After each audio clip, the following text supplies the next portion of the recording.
Nós vamos conversar agora com o psicólogo Alexandre Brito. Ele vai falar um pouquinho com a gente sobre a campanha Setembro Amarelo, né? Mês de prevenção ao suicídio.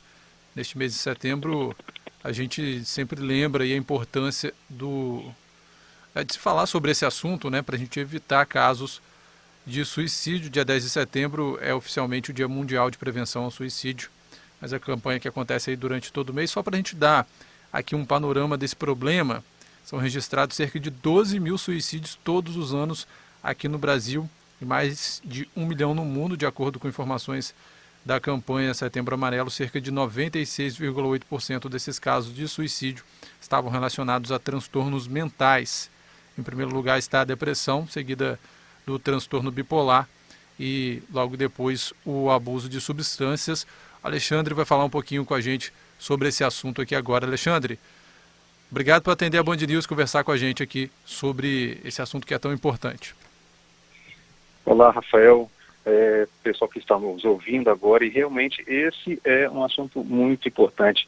Esses dados que você traz demonstram para a gente o quanto isso é uma questão de saúde pública, né? Sim. Uma questão de saúde coletiva e algo que tem que ser dito, conversado cada vez mais. Até porque, muitas vezes, em torno da questão do suicídio, há um mito, há um preconceito, tabu, e as pessoas acabam não falando. Muitas vezes, Rafael, até mesmo achando que falar de suicídio você atrai. Na verdade, é justamente o contrário. Quanto mais a gente trata os nossos monstros, nossas dores, mais a gente fala sobre isso, é melhor.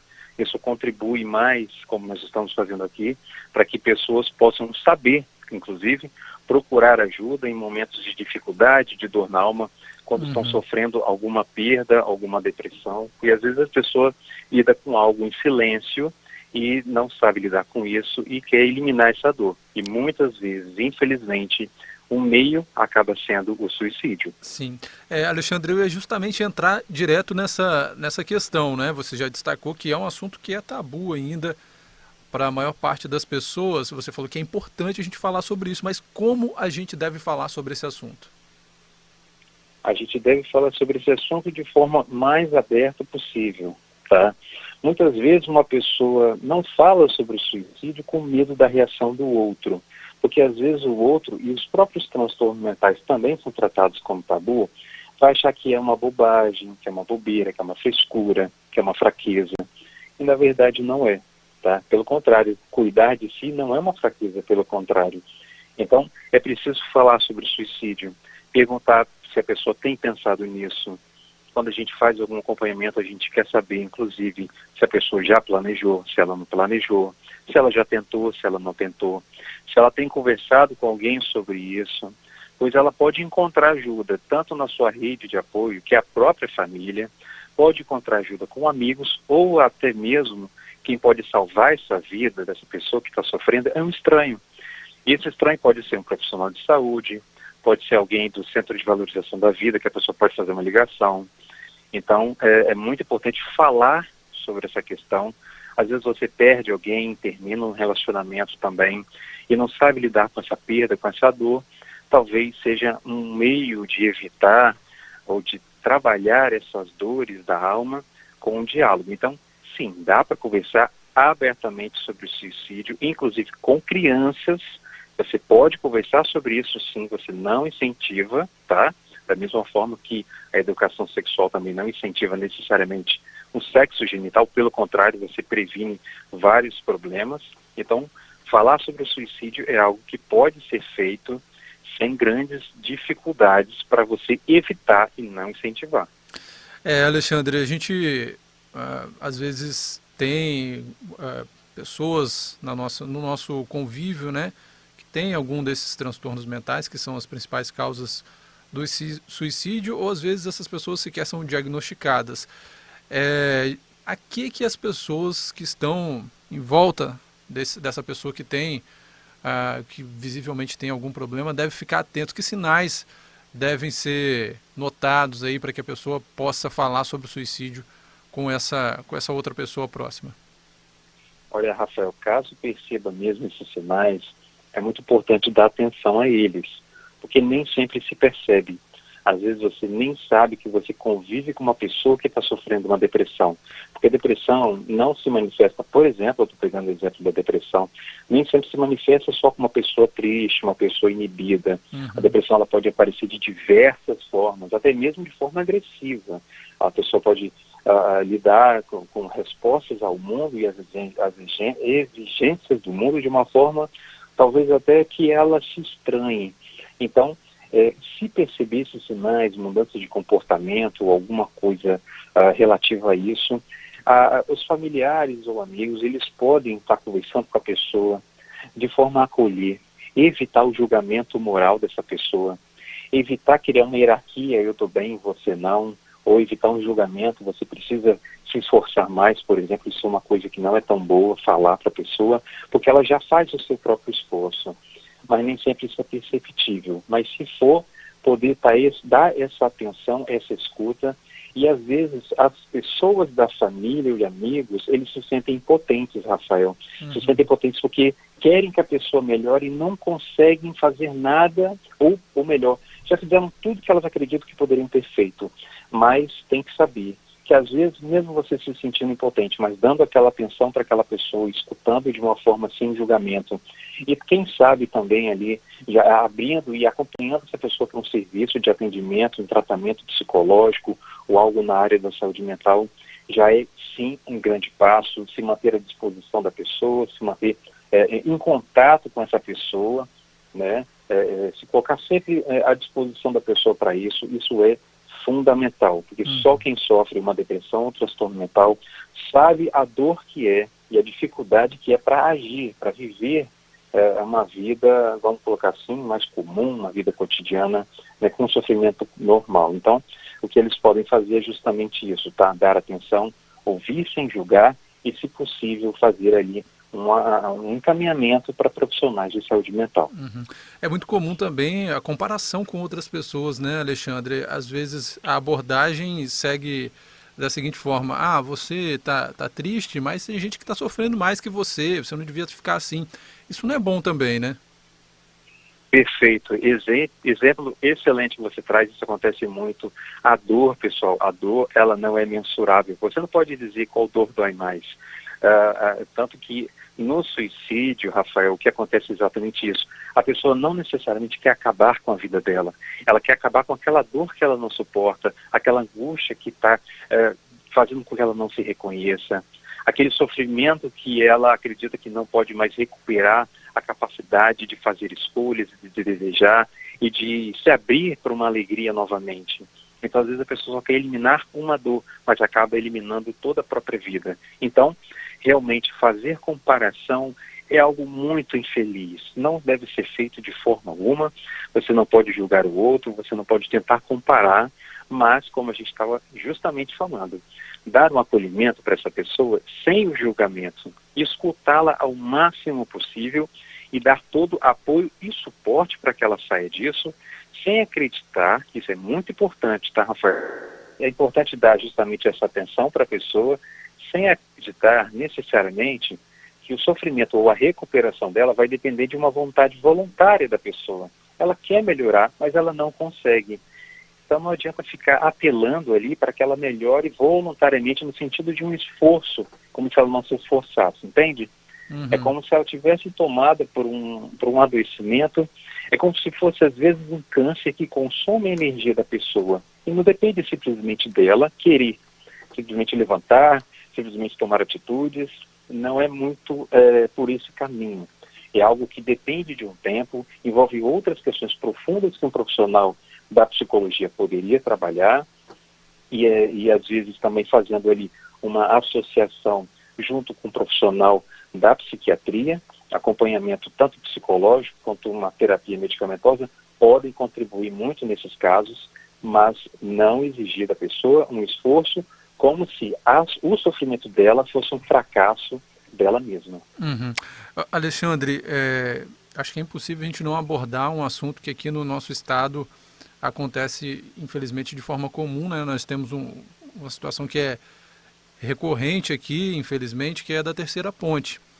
E, às vezes, falta um pouco de empatia ali, né, das pessoas que passam pela terceira ponte e presenciam algum caso de pessoas tentando atentar contra a própria vida ali, né? Não vou nem repetir aqui o que as pessoas costumam dizer por ali, algumas pessoas costumam dizer quando presenciam um caso desse. Mas de que forma essa situação, né, essa falta de empatia pode afetar uma pessoa que está atentando contra a própria vida? Pois é, logo no começo da nossa conversa a gente falava que era o quê? Uma questão de saúde coletiva, né? E imagina ali pessoas até mesmo incentivando outras para cometer um atentado contra a própria vida. Isso, inclusive, é um crime quando você faz isso. Bom, a empatia é o quê? É quando você se afeta com a vida do outro. Mas aí você se afeta de uma forma em que você espera a alegria do outro também. Então, se eu causo um sofrimento do outro e eu sei que eu sou a causa da tristeza do outro, eu deveria sentir vergonha. Mas a gente percebe que nós estamos vivendo um mundo muito sem vergonha. E acaba que essas pessoas não têm essa empatia com pessoas que estão em um sofrimento mental, um sofrimento da alma profundo, ali próximos a tirar a própria vida. Então, essa impaciência, essa forma de intolerância, essa forma de trabalhar, de lidar com o outro ali, anulando a vida alheia, isso é muito grave, é uma fratura ética em nossa convivência muitíssimo grave. Quando acontece um caso desse, porque uma vida só já vale a pena a gente parar, às vezes, a cidade inteira em nome dela. Mas as pessoas não pensam assim, nesse mundo de produtividade, no sentido de querer produzir, querer a produção financeira, querer ali tudo numa velocidade muito alta, e às vezes a gente não consegue parar, às vezes uma mensagem demora a chegar 5 segundos, a gente já acha que é algo absurdo. Então, realmente, você tem razão quando traz o exemplo da terceira ponte, em outros casos parecidos, mas ela é muito, ela traz muito bem, assim, como se fosse, né, um exemplo bem interessante para falar desse assunto, pois realmente acontece essa dificuldade e é muito importante que haja, talvez, campanhas relativas a isso, talvez iniciativas que abordem esse assunto. Gente, manter esse assunto calado, né, não dito, a gente torna ele maldito. Fica maldito, porque você não fala, não há dito. Então, talvez seja necessário ali abordar esse assunto, falar sobre ele de uma forma mais tranquila. Até mesmo os meios de comunicação, nós aqui estamos fazendo isso, não necessariamente eles incentivam, pelo contrário. Então, quando trata esse assunto, seja com panfletagem, seja uma campanha televisiva, na rádio, enfim, isso ajuda muito a compreender esse processo que pode levar uma pessoa ao suicídio. Pois, Rafael, é muito importante as pessoas saberem que o suicídio, a pessoa não se suicida simplesmente da noite para o dia. É um processo em que a pessoa tem uma ponderação, ela avalia a própria vida 1, 2, ela tenta de tudo. Não necessariamente é algo que envolve ali uma avaliação moral, algo impulsivo, etc. Tem toda uma questão em torno disso. Então, se as pessoas souberem lidar melhor com isso, eu acredito que sim, nós podemos salvar mais vidas e, quem sabe, ali, com um fundo de esperança, nesse caso, de que as pessoas sintam um pouco mais a dor do outro e não desejem o extermínio alheio. Pelo contrário, o acolhimento, que é fundamental para esses casos. Sim, acolhimento é uma palavra importante, né, Alexandre? Muitas pessoas acabam sobrevivendo a essas tentativas, ali na ponte mesmo, há vários resgates que são realizados, e como lidar com uma pessoa que é sobrevivente a uma situação dessa? Porque muitas vezes o que acontece, a pessoa que sobrevive a essa situação, ela acaba sendo marcada por um estigma. A família acaba ficando sempre desconfiada que ela vai repetir esse ato, as pessoas já podem não confiar em tudo que ela faz, ou as pessoas podem avaliar ela moralmente, achando que ela é uma fraqueza, né? Então, realmente, o acolhimento ele é fundamental para quem consegue evitar o suicídio, lidar com suas dores de uma outra maneira e, quem sabe, ele viver uma vida de forma saudável, por que não? Às vezes é uma dor que parece que nunca vai passar, mas às vezes fazendo o tratamento a gente consegue sim elaborar essa dor, conviver com ela, mas não deixar de viver. Então o acolhimento ele é fundamental porque acaba que você dá ouvidos para a pessoa, dá chance para ela viver. Você escutando alguém, Rafael, você dá existência para essa pessoa. Sabe quando você passa alguém que você conhece por você e não te cumprimenta? Às vezes você sente assim, eu não existo? né, de forma bem simples esse exemplo, mas para tentar mostrar o quanto é importante a gente ver, ouvir, escutar e acolher, sim, essas pessoas, dando ali a chance, junto com ela, de ela poder, sim, viver uma vida saudável e não necessariamente que ela vai ter o comportamento suicida novamente. Até porque o suicídio, ele sempre surge com uma ideação suicida. Né? Então, a ideação, ela pode surgir de uma forma muito branda. Às vezes você pensa assim, eu não queria acordar, se eu pudesse eu não acordava mais, eu não queria existir, eu não aguento mais essa vida. Isso é muito brando, a pessoa não planejou, mas acontece em todos nós esses pensamentos, mas não necessariamente vai evoluir para uma ideação com planejamento e passagem ao ato, que a pessoa comete o suicídio. Então, é muito importante dar atenção e que essa pessoa tenha todo o suporte, como eu falei, de tratamento em saúde mental e da rede de apoio. Alexandre, logo no início da conversa você chegou a citar o CVV, né, o Centro de Valorização da Vida, é um dos caminhos para buscar ajuda. Só para a gente deixar aqui o contato, né, para quem precisar de alguma ajuda, o telefone do CVV aqui em Vitória é 3223-4111. Mas além do CVV, Alexandre, de que forma essas pessoas devem buscar ajuda? Olha, elas podem buscar ajuda de diversas formas. O CVV, inclusive, ele participa, né, fomentando essa campanha nesse mês, né, junto com o Conselho de Medicina, eles iniciaram essa campanha. Ela é fundamental, e o amarelo também, ele tem relação com o suicídio de um jovem americano de 17 anos que estava dirigindo seu carro, que ele reformou o carro, que era muito importante para o passatempo dele, pintou de amarelo, mas ele sofreu uma perda e a saída que ele, infelizmente, teve para eliminar a dor que ele estava sentindo foi por meio de suicídio, dirigindo, né? Então, existem sim outros meios para a gente lidar com isso. Você pode procurar serviços de saúde, unidades que tenham esse acompanhamento.